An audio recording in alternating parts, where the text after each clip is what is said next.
Good afternoon. Today is January 8, 2026, second week of January. Let's start our worship by singing 97.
Second hymn is 98.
$99.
100.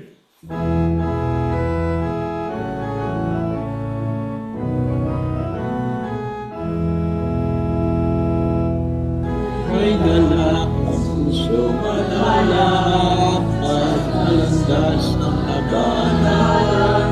Si Jesus sa tiyakalak ay pinapahaya. Si Jesus sa kaibigan amin sa lahat ng araw. Magbabalik ko sa aking buhay upang ako'y mabang. Sinulipan ako ang iwasan kahit sa kanyang oras. Si Jesus sa aliw na damay kay kaibigan. Si Jesus sa aking kaibigan, kapiling sa lahat ng araw. Buhay ko sa aking buhay upang ako'y mabanan. Basta ng pag-iisip, hirap sa buhay. Si Jesus hindi ko isangin, di ay aking susundin. Si Jesus sa aking kaibigan, aking sa lahat ng araw. Buhay ko sa aking buhay upang ako'y mabanan. Sumaking kahawakan sa pagkanan ng bayan. Ay kakatang ang paraiso bayan. Si Jesus sa aking kaibigan, aking sa lahat ng araw. Sa aking buhay upang ako'y mabanan. So let us pray. Our Father in the heavens, You who created everything on earth, everything invisible and everything visible, you from whom life flows, from whom you move, and we breathe and we have our being. We worship you this afternoon in spirit and in truth. Thanks for the blessings that you have showered us from the beginning of the week until now. We acknowledge that we cannot live on our own and we depend on you on everything we do.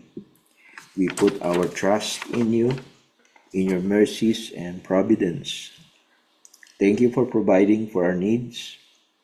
We are not too rich nor too poor, but you gave us enough of what we need.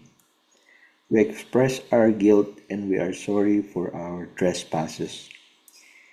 Today we meet as a family. Together we ask that you please bless each and every one of us.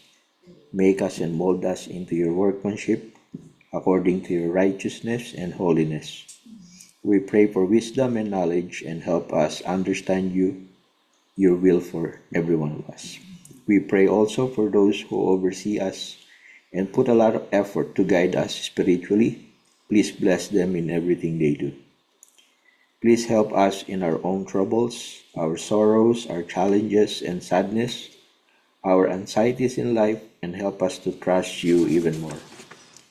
Please continue to make us humble and submit ourselves to you, and continue to worship you in spirit and in truth.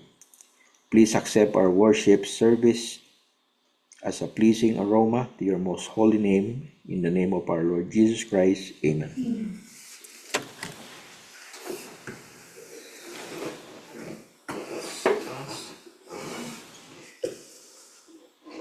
For if someone comes and proclaims another Jesus than the one we proclaimed, or if you receive a different spirit from the one you received, or if you accept a different gospel from the one you accepted, you put up with it readily enough. 2 Corinthians 11:4.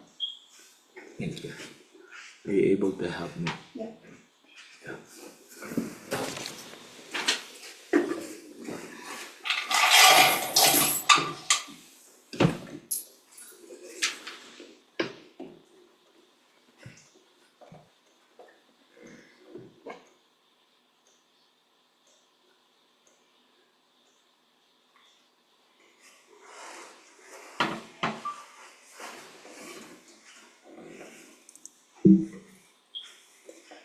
Yeah, it's just like a swipe of the finger there. And every time you swipe, there is something that will come out. I just put it like what you call it? Like animation kind of To thing. make it more fun. So it doesn't consume a lot of space and slides. But before we move on to our Bible study, this is for the Sunday of January 11, 2026. I greet you grace and peace from our God the Father and our Lord Jesus Christ be with you. So like I said, you cannot give what you don't have, right? You can only give what you have. If you have love in your heart, you can give it. But if you don't, then you can't, right? It's just like a faith. If you don't have faith, you cannot give anything because you don't have it. So that's one of the things that my mother told me when I was a little bit younger than today. She told me, you cannot give what you don't have. So you can only give what you do have. And today we are giving that worship to God, right? It is um, sometimes it's not fun or it's not always happy to see that your family is not together in one spirit and we're not united into one thinking.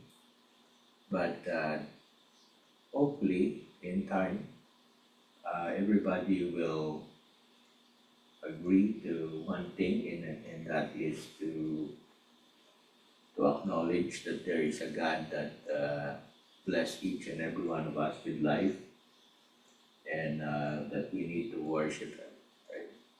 We need to worship Him. And I know there's a lot of families around that they do Bible studies together with other families. But what I can tell you, and I'm not saying this because I am arrogant, but I can tell you that our faith,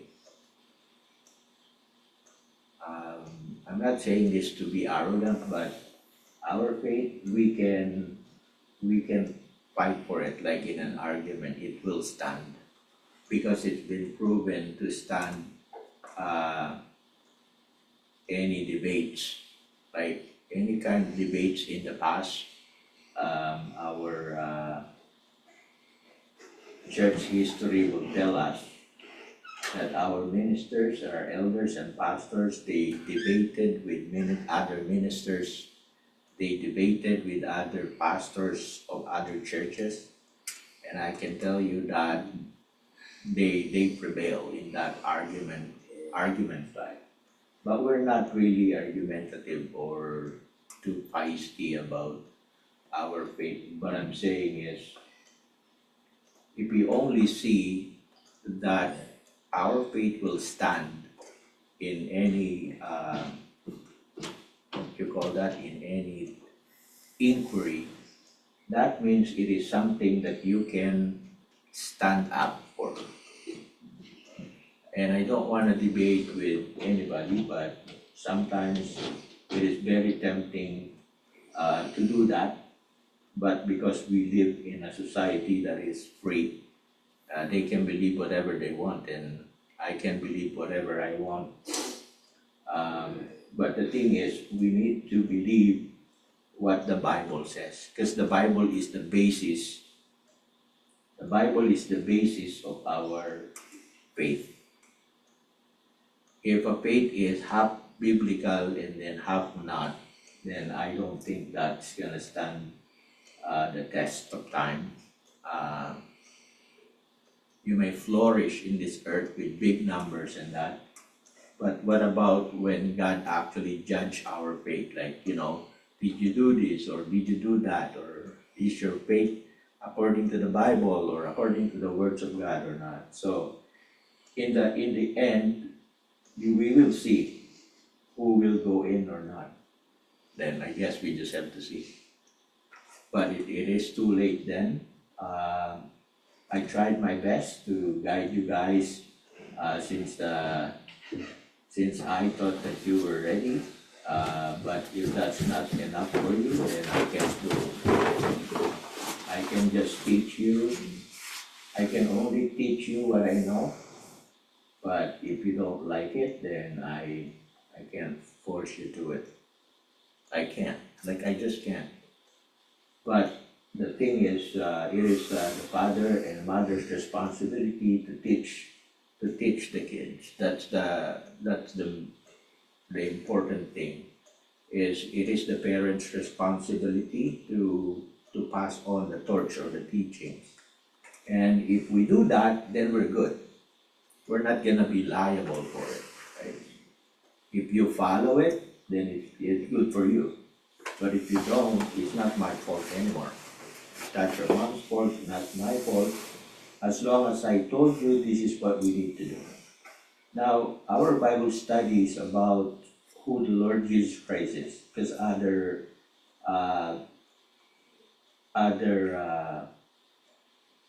theologians believe that Jesus Christ is a creature. So our topic is about our Lord Jesus Christ. Is He created or not? Is He a creature or not? And according to Colossians 1:15, He is the... Can you move on to the next one? Does it say the verse there? If you click on... So many are still confused about the true identity of our Lord Jesus Christ, saying that what is born is the same as what is created.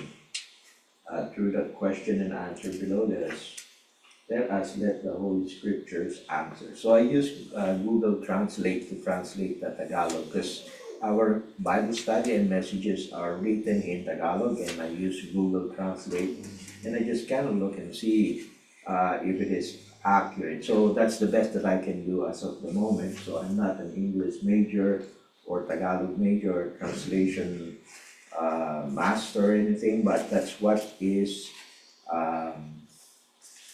available. So that's Google Translate. I used it, it's technology, it's good. And if it helps us understand what is being taught tonight, then I'll take it. So Colossians 1:15, I didn't put it on the PowerPoint itself, so I can read it. The Son is the image of the invisible God, the firstborn over all creation. For in him all things were created, things in the heaven and the earth, visible and invisible. Whether thrones or powers or rulers or authorities, all things have been created through him and for him. There you go. And then listen to this, verse 17. He is before all things, and in him all things hold together. He is before all things. Now, I don't want you to get confused. So God created everything that we know. Invisible, visible, living things, non-living things, they're all created by God. Like I said before, it is foolishness to not believe that there's a creator because all the evidence are right there. Now, when God said, let there be light, he uses the word. He uses his word so that there will be light, and there was light. And then he said, let there be, let the water, be in one place, and the land be in one place, and it became so. So there was land, there were oceans, there were rivers, and it became so. Let there be animals, he said. Those flying animals, the fishes in the ocean, all those living things in the ocean and on the land, they are all created by the words of God. Then he created the man, right? He took the sun or the dust of the earth, formed it into a man, breathed into his nostrils, and then he became a living being. And the woman is taken from the rib of Adam. So that's how God created us and everything. So what I'm saying is, Christ is not created like those things. He didn't say, oh, let there be Christ. Oh, let there be my son. Let there be a son. He didn't say, right? He didn't even grab any dust of the earth and say, okay, I'll make you my son, my Jesus, or the Christ. But Jesus Christ was born. Let us move on to the next. There you go. So in the question, was the Lord Jesus Christ created or not? Our answer there is no. The Lord Jesus Christ was born. So in that department, he is different because he was born of God. Is that any question on that? So if somebody asks you, what? Your Lord Jesus Christ is born of God. Is God then a female because he gave birth to Jesus Christ then? So is God then a she? So what's the pronoun of God now? Now the topic is about our Lord Jesus Christ, not the Father, right? We call him the Father, and traditionally Father means a male, right? But then God is God. He is the most powerful being. So he can do everything. Anything that he wants, he can do that. So if the Bible says he was born of God, as in Hebrews 1:5,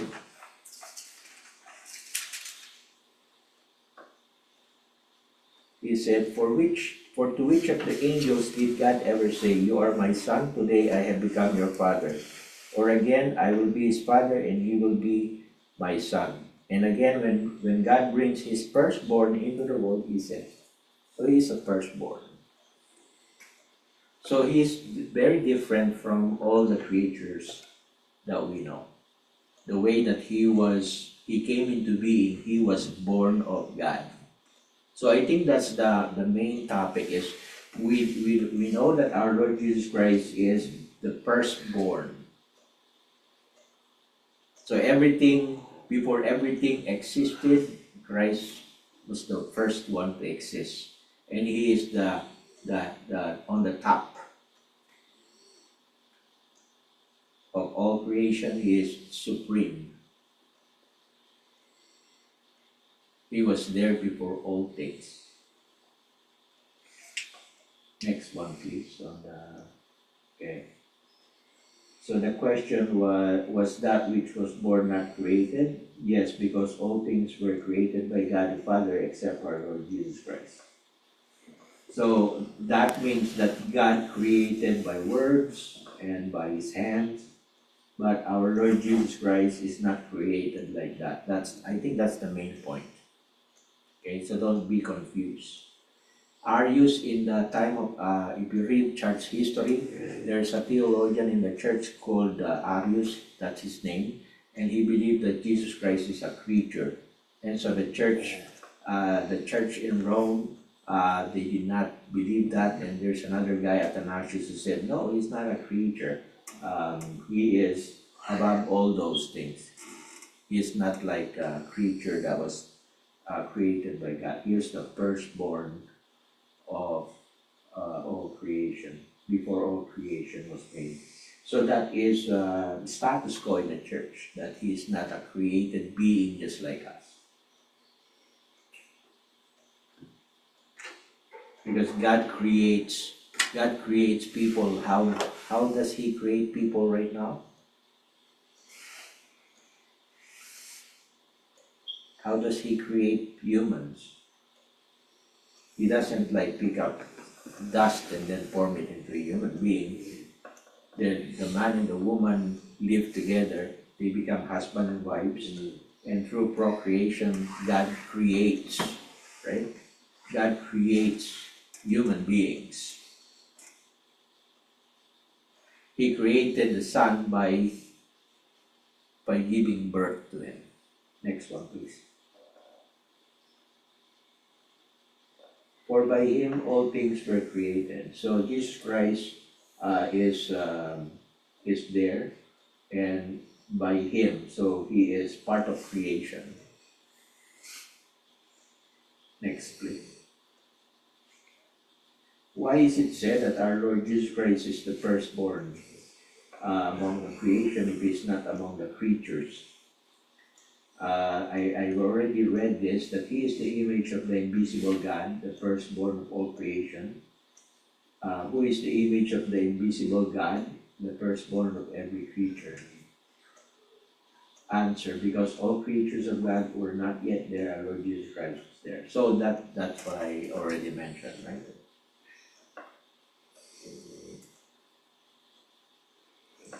So just to say that he didn't exist when Mary gave birth to him.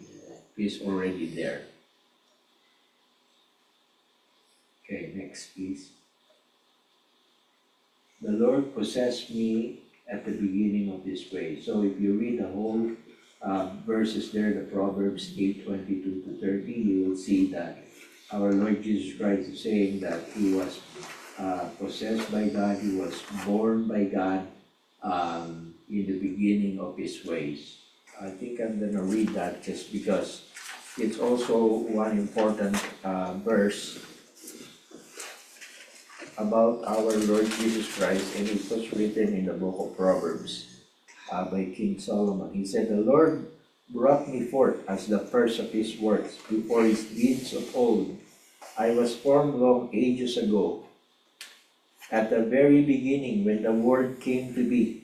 When there were no watery depths, I was given birth." See? When there were no watery depths, I was given birth. When there were no springs overflowing with water, before the mountains were settled in place, before the hills, I was given birth. Before he made the world or its fields or any of the dust of the earth, I was there. When he set the heavens in place, when he marked out the horizons on the face of the deep, and when he established the clouds above and fixed securely the fountains of the deep. So he was there. When he gave the sea its boundary so the waters could not overstep his command, and when he marked out the foundations of the earth, then I was constantly at his side. I was filled with delight day after day, rejoicing always in his presence, rejoicing in his whole world and delighting in mankind. That is our Lord Jesus Christ. Proverbs 8:22-30. Next, please. Why is it said that our Lord Jesus Christ is the first of all things, if he is not also among the creatures? Answer: because he is the Alpha, the first and the beginning and the end, the first and the last, according to Revelations 22:13. When you say Alpha, that's the first alphabet letter of the Greek alphabet, and when you say what's the last one? Omega. Omega. When you say Omega, that's the last letter of the Greek alphabet. So that means he is the Alpha, he is the beginning. That's the meaning of the word Alpha. He is the beginning and Omega is the end. So that is what it meant when it says first of all things. Next one. All things were made through him. So everything that we see were not made if Jesus Christ were not there or was not there. Next, please. If our Lord Jesus Christ was not created, does that mean that he is also a co-creator or creator? And in that question, yes, he is called a co-creator or creator, because God, when he is about to create man, he was talking to somebody in Genesis 1:26 when he said, "Let us create man according to our image and according to our likeness." Genesis 1:26 and Hebrews 1:10. Is that the last one? So the summary, we can never count or compare our Lord Jesus Christ with the creatures of God, because our Lord Jesus Christ is also a creator with God the Father in creation. So they're both creators. One cannot create without the other. They're both in it together. God created everything through our Lord Jesus Christ. That's Genesis 1:26. I think there's another line. So he is the only begotten Son of God and comes from the bosom of the Father. In John 1:18 and 13:3. The only begotten Son of God. He actually came from the bosom of the Father. And the last one, I guess. Is that the last? No, I don't think that's the last one. Finally, the scripture is clear that it is only right to worship and serve the Creator and not the creature. For they exchanged the truth of God for a lie and worship and serve the creature rather than the Creator, who is blessed forever. May it be so. In Romans 1:25. So it is only fair to say he is not a creature, because God asked us to worship Christ as well. Because if he's a creature and then worshiping a creature, then it's idolatry. Right?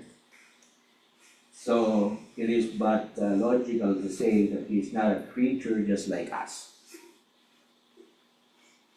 Right? Because for example, if we see a snake and then you make an image of the snake, and you worship that snake, then that's idolatry. If you worship the sun or the moon or the trees, because you believe that there is God in the trees, or there's a spirit in the trees and you worship it, it's idolatry.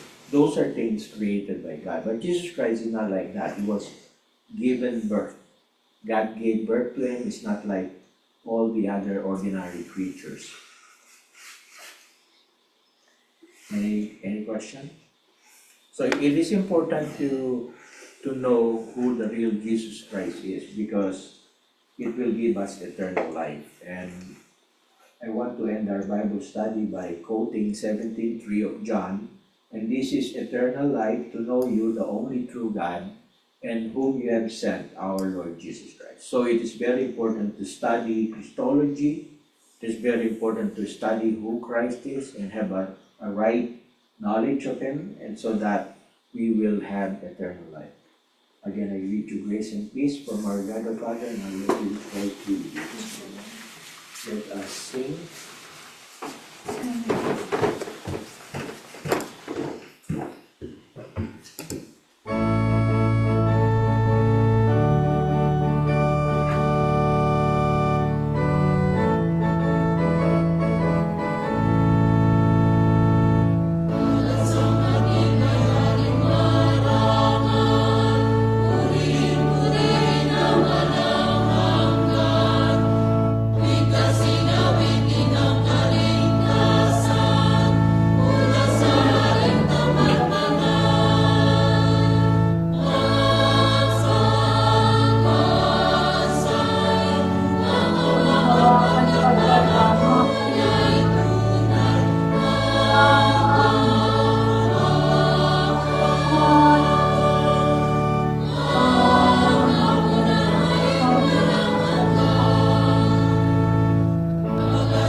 Is it okay, Billy?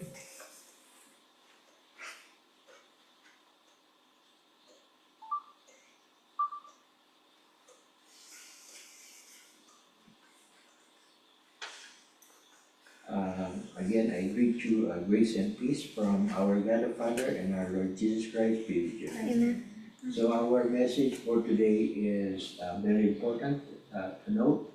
God first before man, and the text came from Acts 5:29, and I will read this verse to you so that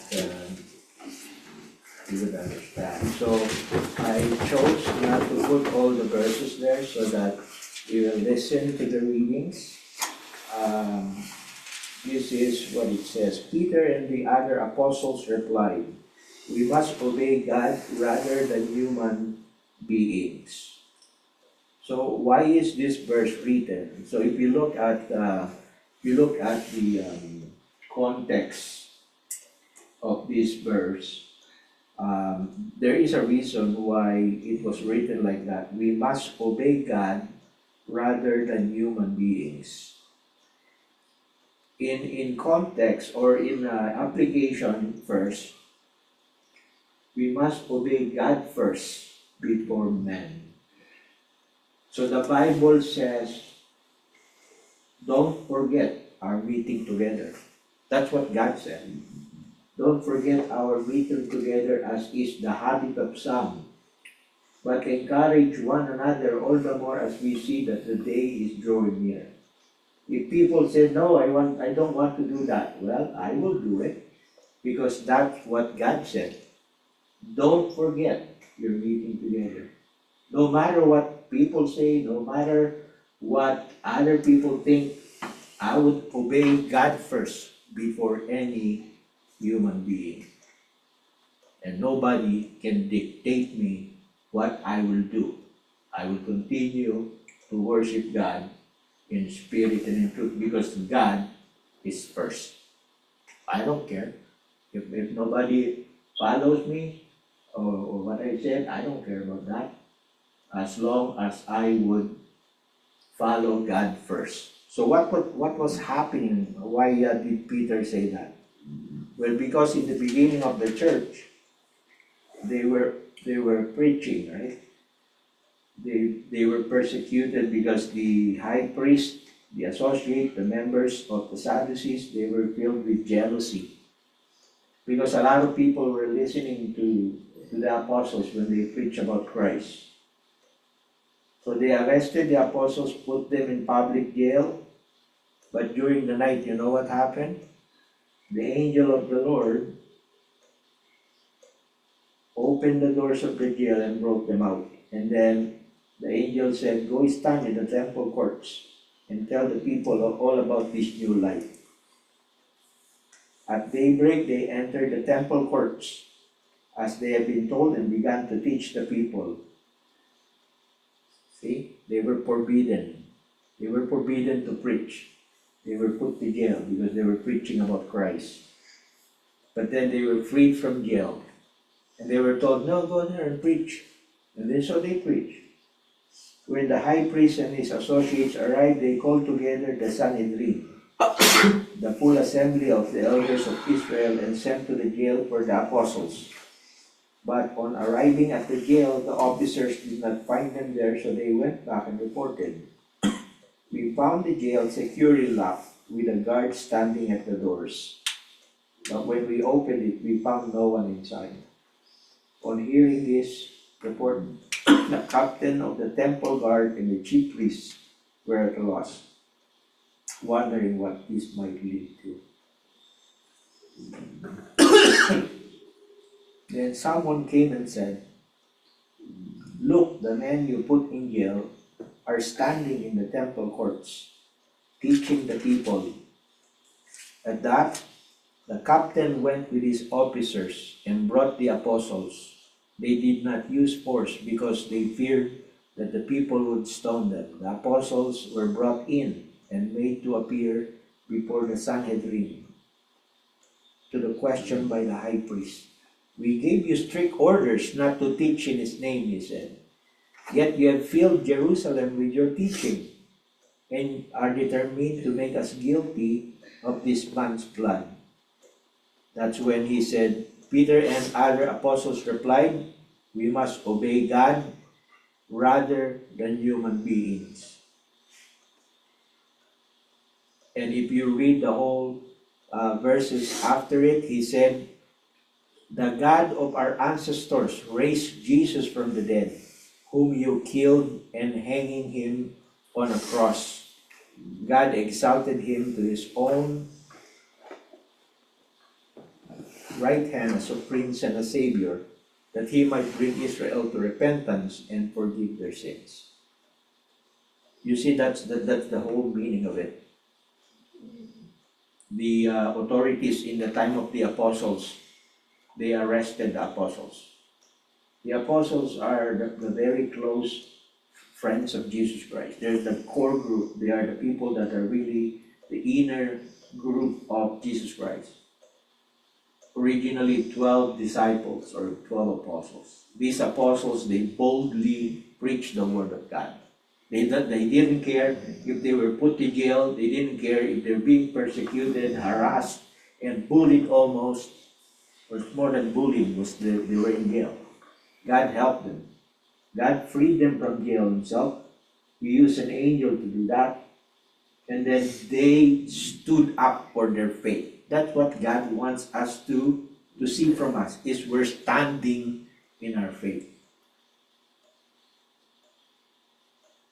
I know before I came to Canada, there was an old elderly couple that lived in the US. And they have kids as well. And this couple, they worship God by themselves. And there was a news that I heard that their kids are prohibiting this couple, their mom and dad actually, to worship God. That is pathetic.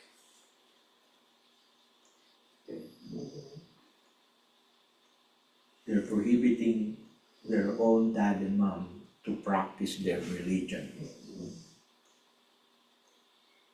When I heard that, I said, that is very sad.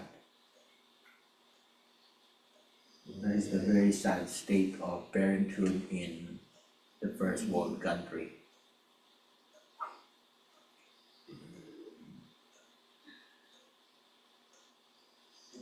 Well, I thought then, well, if you don't want to practice their religion, why are you prohibiting them to practice their own religion? You don't want your parents to interfere with your faith and belief in religion, but you interfere with their religion. That's bad. Like, I was telling myself, like, get out of here. Like, you want yourself to impose, but you don't want your parents to impose on you. That's not fair. If you don't want your parents to impose on you, then don't impose on them. Like, leave them alone, right?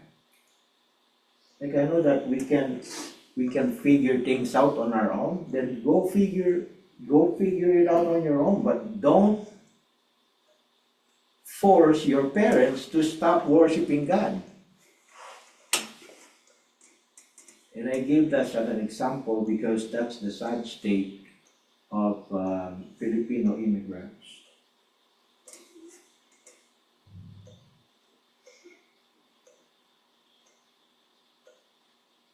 Raising a family in the United States is not the same as raising a family in the Philippines, that's for sure.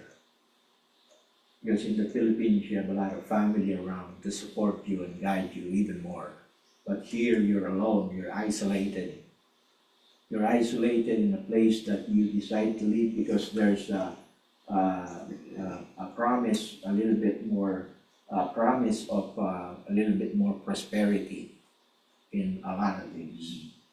But I guess after a while, that promise of prosperity is the reason why people are moving away from the faith. That's too bad. That's too bad. I'm not saying this to hurt anybody's feelings or anything, but that's the truth. Families of immigrants, especially the parents that started to first move into a different place, they want this because they believe that this place would provide for the families. But then next generation comes and forgets the reason of being here, or why we're being here, is because of our faith.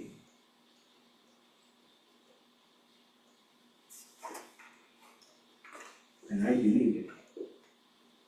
I believe it.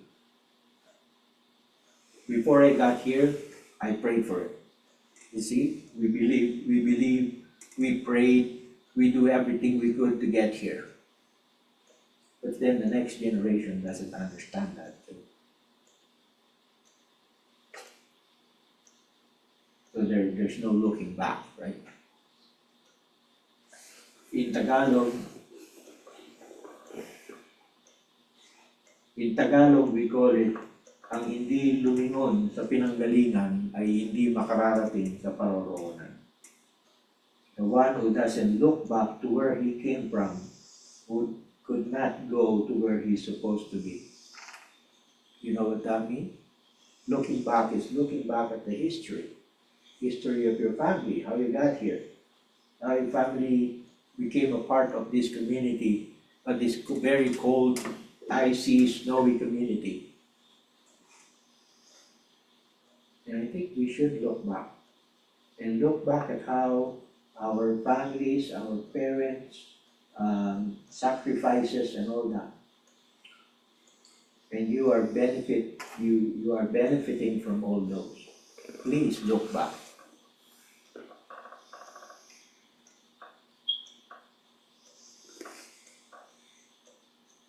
Please look back and understand that. If not for your parents, you won't be here. That's the truth. Next one. I think I don't have to elaborate on that. I already read that part. So when it comes to persecution, we should obey God first, no matter how hard it is, no matter how hard it gets. We must try to obey God first before men. And so why God first? Next one, please. Next one. It is the first commandment, no one should come first but God. Remember that one? The reason I say look back is because that's what God wants us to, God wants the Israelites to remember their past. Right? Remember your past. Remember where you came from. You were slaves in Egypt. Before you become part of the land of Israel, before you move into the promised land, you were slaves. That's where they were. And so if you read this 21-3 of Exodus, and God spoke all these words, I am the Lord your God who brought you out of Egypt, out of the land of slavery. See, look back. That's what God is saying. Look back. I am the God. He said, I am the Lord your God. I brought you out of Egypt from slavery. So what's his commandment? You shall not have no other gods before me. So no other God will come but him the first. So don't be foolish. Don't be stupid, he said. I am the one, I am the reason you're here. I am the reason you're in the land that's flowing with milk and honey. But before you were in trouble in the land of Egypt, you were slaves there. I know it's not good to say Negro for that purpose, right? But they were the Negroes of Egypt. And I know you're not supposed to say that in public, but they were the Negroes of Egypt. They were the slave. They're the black people in Egypt. But then God brought them into the promised land. And he said, well, there should be no other God before me. I am the first. You should remember that. And you should worship me in spirit and in truth. You should not make for yourself image in the form of anything in heaven above, or on the earth beneath, or in the waters below. You shall not bow down to them or worship them. For I, the Lord your God, I am a jealous God, punishing the children for the sin of the parents to the third and the fourth generation of those who hate me, but showing love to 1,000 generations of those who love me and keep my commandments. You see that the generation is blessed if you start worshiping him in spirit and in truth, and you avoid idolatry. Next one. In him all things were created. That's our Lord Jesus Christ. We already studied that, so we can skip it. Next one. That is the first and great commandment. Love your God, your Lord your God, with all your might, with all your strength, and with all your soul. Love Him with whatever you got. That is the first and the greatest commandment. That's why God first before man. That is the first commandment that was given to us. To love Him above anything else. Love Him before yourselves. Next one. Why, if I put man first, what will happen?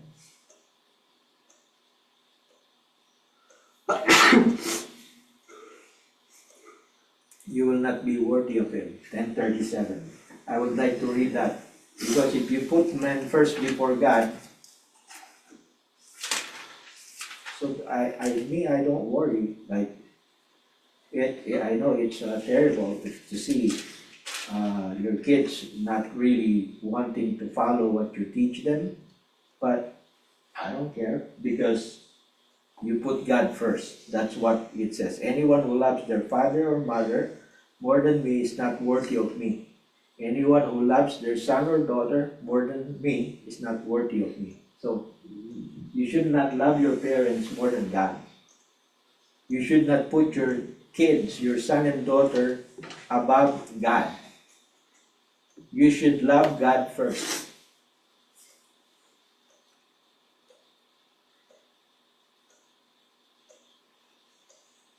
And God is the same. Israelites don't follow Him. He is hurt. And He cries to the heavens and into the earth. He said, listen to me, O heavens, and listen to me, O earth. I have raised kids and children, but they rebelled against me. So what the parents are feeling when their kids are rebellious and don't want to obey and submit to their authority, it is the same feeling that God feels. And He doesn't have anybody to tell that to. He doesn't have a God above Him. Right? He is hurt, He is brokenhearted, He is sad, He is lonely, but then He says, what He did? He said, it's better the donkeys know their master. Right? I think the donkey is called an ass, right? Even the ass knows his master. How foolish is it that his children do not recognize him? They keep worshiping idols. Next one, please. So if we put man first, then we're not a slave of Christ. We should be a slave of Christ and not ourselves or any other man. Next.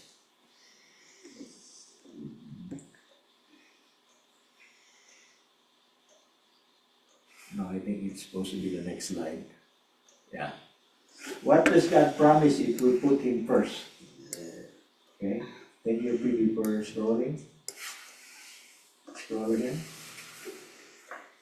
So there's a blessing. If you put God first, Hebrews 6:14, I think I can do up to 6:30, but pardon me, because when I was in the Philippines, I am used to opening the Bible and then just reading quick, but now I'm really rusty.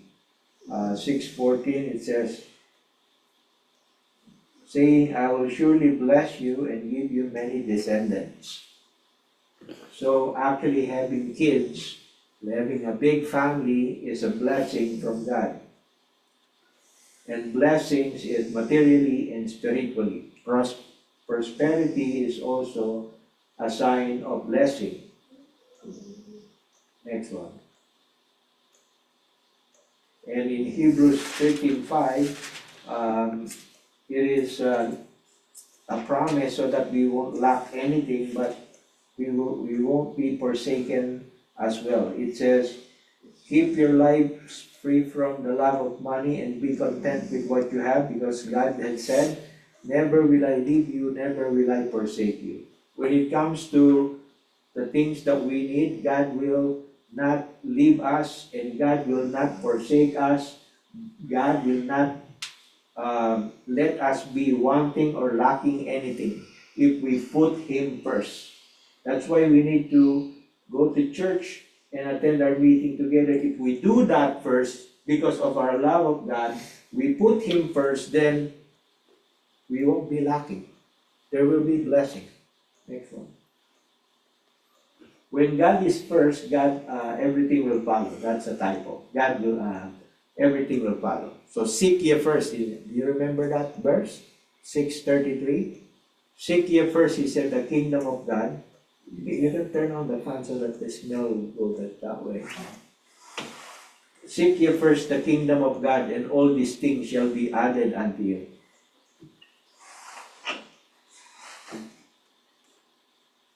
So you put God first, the blessings will follow. That's just a given. Next one. And God will supply all our needs in Philippians 4:19. God is the supplier and provider of all our needs. He will not let us be begging for bread. This one thing David said, I never saw a righteous man begging for bread. If you put God first, you won't be begging for bread. Maybe you will borrow or something. You use your credit card to buy something, but at least you still have a credit card to use, right? But you will not go out in the street and put your hand like this to beg for bread if you put God first. Next one. And above all, is spiritual salvation. Because there is one mediator between God and man, and it is the will of God, so that everybody will be saved and to know the truth. And additionally,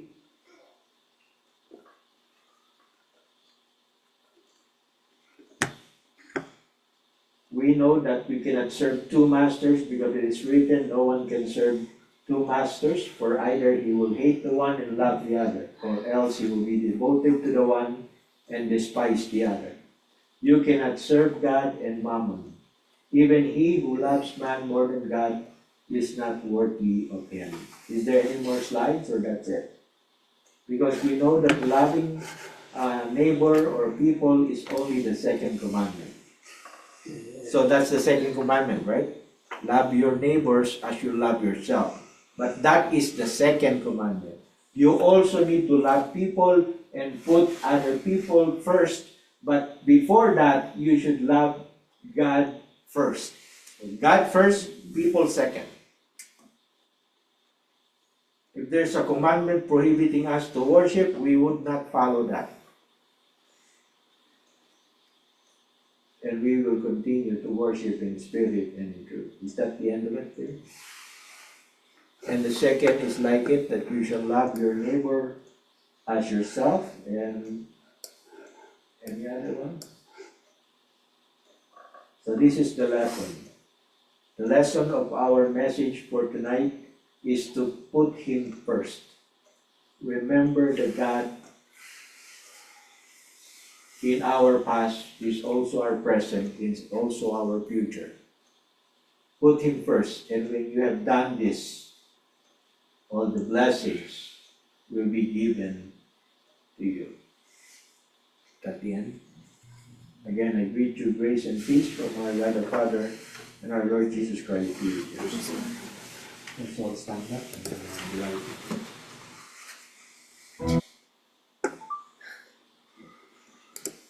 I can do the rest with you.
Lord in Our heaven, Father in heaven. we praise you and thank you in your holy name. Amen. Thank you again for gathering us tonight. Thank you for allowing us to offer hymns and praises to you. Thank you for giving us again your holy words to serve as food for our soul. Amen. We thank you for allowing us to have worship again this week, and we ask to please help us to continue this, to have our meeting together and make you our first priority in our lives. Amen. We ask that you please forgive us from our sins, forgive us from the things that we did or we thought that's not according to your will, and also forgive us from the things that we did not do. Please always help us to do whatever you command us, and help us to be helpers in your church. Amen.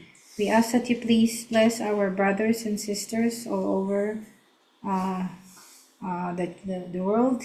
Please bless the pastors and ministers, the elders, and all the workers in your church. Please give them wisdom and strength in body and in mind and spirit to always serve your church. Amen.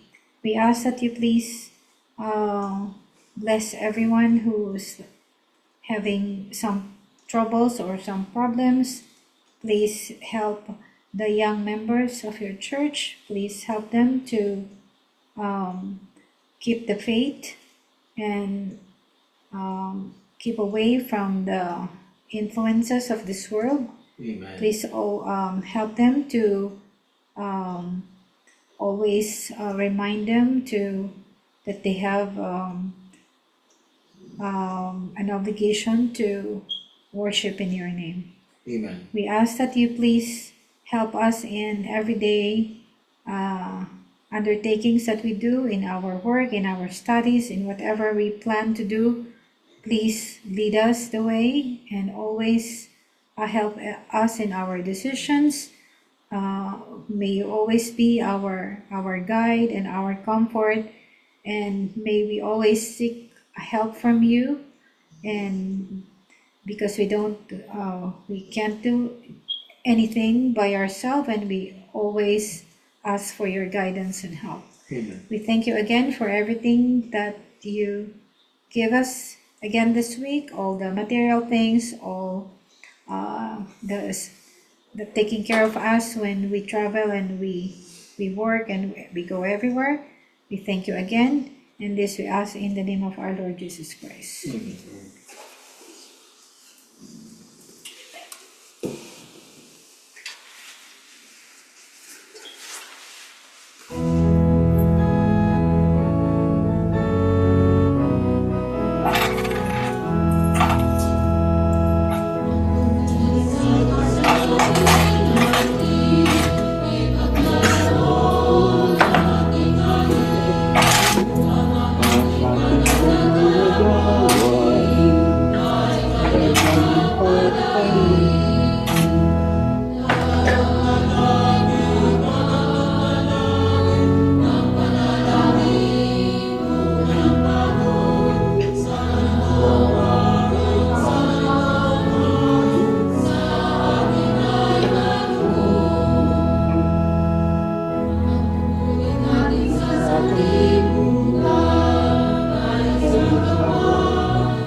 Lord in heaven, Our Father in heaven.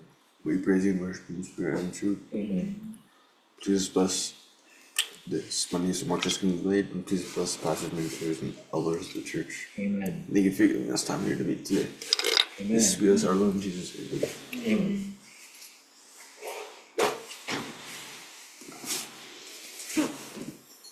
That's what I have.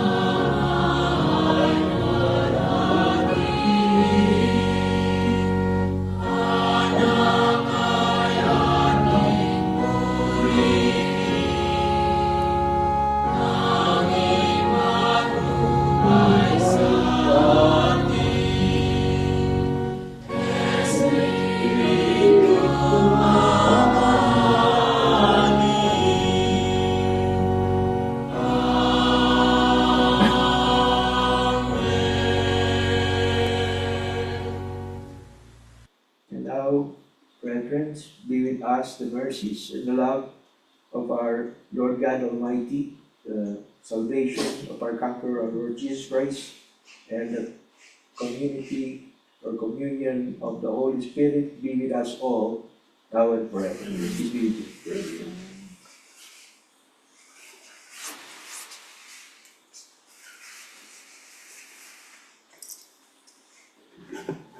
Kumain ba kayo ng Ay, mo. So, magkano daw magagastos dun sa Iyan. ay, ano pa? So, ang magko-quote nun yung orthodontist.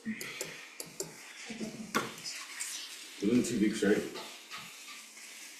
Or supposed to come in 2 weeks. Within 2 weeks.